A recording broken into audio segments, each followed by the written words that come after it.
If you're interested in factoring, Big Yeti Transporters uses Orange Commercial Credit. Visit occfactor.com for more information. Tell them Big Yeti Transporters sent you.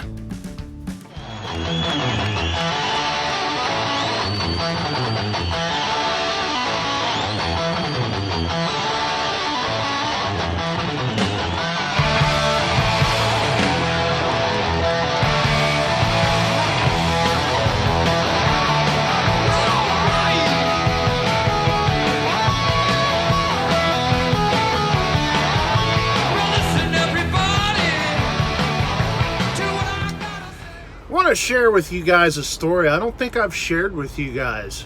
As a lot of you guys know, back in my early days, I drove with Werner, and I actually worked for them twice.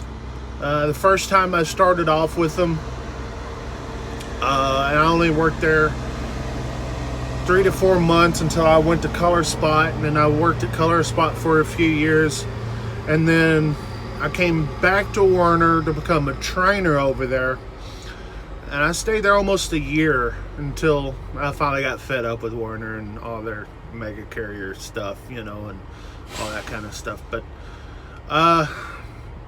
that's for another video, or I think I've already touched on my Werner days. I think, I don't know, maybe I'll talk about Werner one of these days again. The thing that I wanted to share with you guys is the time that I had my truck broke into at Werner, at their terminal in Dallas. I had a W900. See, back in the day, the Werner trucks, you could find 379s and W9s and classics and stuff like that. Werner had some good trucks back in the day. They were stripped down. They weren't like owner op spec and they went 65 mile an hour. But at least they had some nice trucks. Well, I had this Galaxy 99. I had 2 striker antennas. Now, if you don't know what a striker antenna is, they look like a Monkey Mate or a Predator 10K, a little bit shorter, but they basically have the coils and stuff like that, and they made them out of Oklahoma City, and I don't think they make them anymore, but I had 2 of those. I had 2 striker antennas. I had a black and white TV that was about that big. It was pretty small. I think it was like 30 or 40 bucks at Walmart, or not Walmart, at a truck stop. So that means it was probably worth 20 bucks at a Walmart. And I had just a little old black and white TV that the screen was about that big, and if you guys remember those. I had one of those. I had a Sirius. Was it a Sirius or was it an XM? It was an XM. It was an XM radio. That was before Sirius bought XM. And I had a XM radio. What else? Well, anyways, if you remember these W900s, they had a little doggy door. You know what I'm saying? They had your regular door, little doggy door, what a lot of people call them. And whatnot. So I went home for the weekend, and I had to get a PM done and a couple of tires changed on the truck. And a lot of times what I did, any kind of repairs I needed to be done on the truck, I would have done on the weekend when I go home, and not have them do any work while I was there, because let me tell you something, that shop up there was very slow. It would take a couple days to do some of the most simplest stuff up there. And, it's just what it was. So the wise thing to do is, if you got work done on your truck, do it while you go on home time. So I went home for the weekend. Wife picked me up and whatnot. Came back that Monday morning. And usually where they park the trucks after they're done with the maintenance and stuff, they didn't park it there. They had a little area and they didn't park it there. They parked it way on down what they used to call the back 40. Now, this is 2006 or 2007. I can't remember exactly what year, because I worked there both of those years. So I can't exactly remember, but if you guys remember back from those days at the Dallas terminal, they called it. It was before they had their big shop that they have there now, and it was just big open field, and it was fenced around and all that. And let me tell you something about the Dallas area. The South Dallas area, around that area, around the Pilot, what used to be the Williams, is just now a Pilot. That place was just so run down with drug dealers, prostitutes, and all that kind of stuff.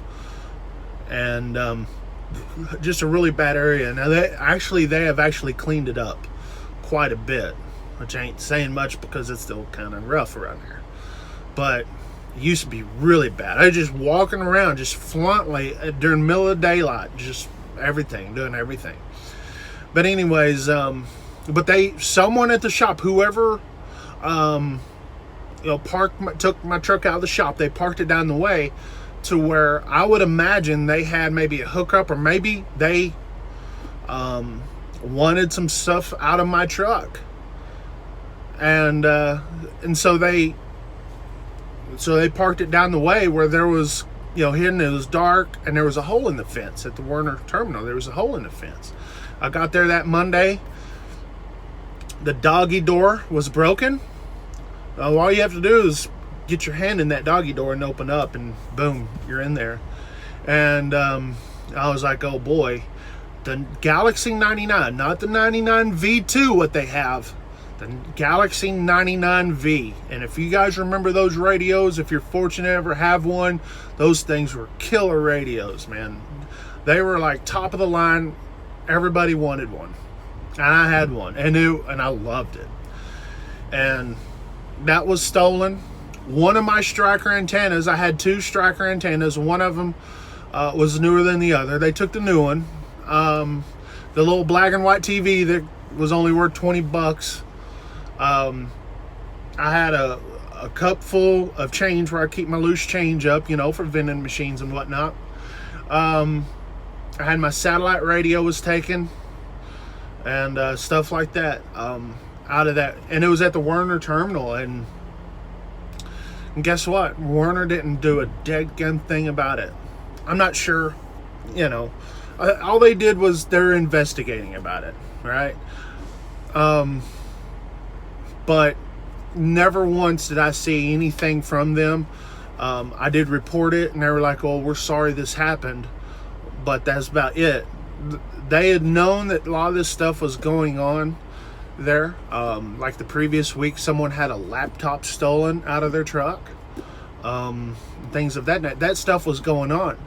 And I don't know what it is now. Again, that was it 2006, 2007, it was 11, 12 years ago.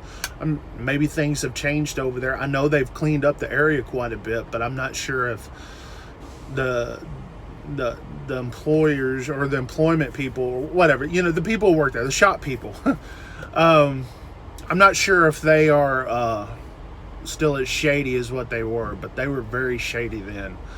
It's one of the reasons why I left, knowing that, and wasn't too happy about all that. The biggest thing was that radio. Okay, have the TV, have the XM, have the change, have the antenna. But that radio was a good radio. And for someone just to steal it like that, and Werner not doing anything about it because, hey, but it was on their property, right? It was on their property, and someone in the shop didn't do what they were supposed to do, park the truck somewhere, in a safe location. They still didn't do anything about it, So, as a matter of fact, not only that, they were trying to put it on me to where, like, well, maybe you should have emptied out your truck when you went home. And I'm like, who unplugs their radio and their antenna and all this stuff every time they go home, unless they're slip seating? If you're slip seating, I can understand that. But if you're assigned to a truck, that makes no sense. Anyways, that's a story from Werner. I'll talk to you more about Werner maybe later on. I don't talk about Werner. That's such a long time ago. That was a different life. I was in my 20s. It seemed like a lifetime ago. But anyways, thanks for watching the video there. I've got more stories from the road out here, but that one always sets in my mind just because that radio was an awesome killer radio, and I've never really had one like it since. So anyways, guys, talk to you guys later. 73.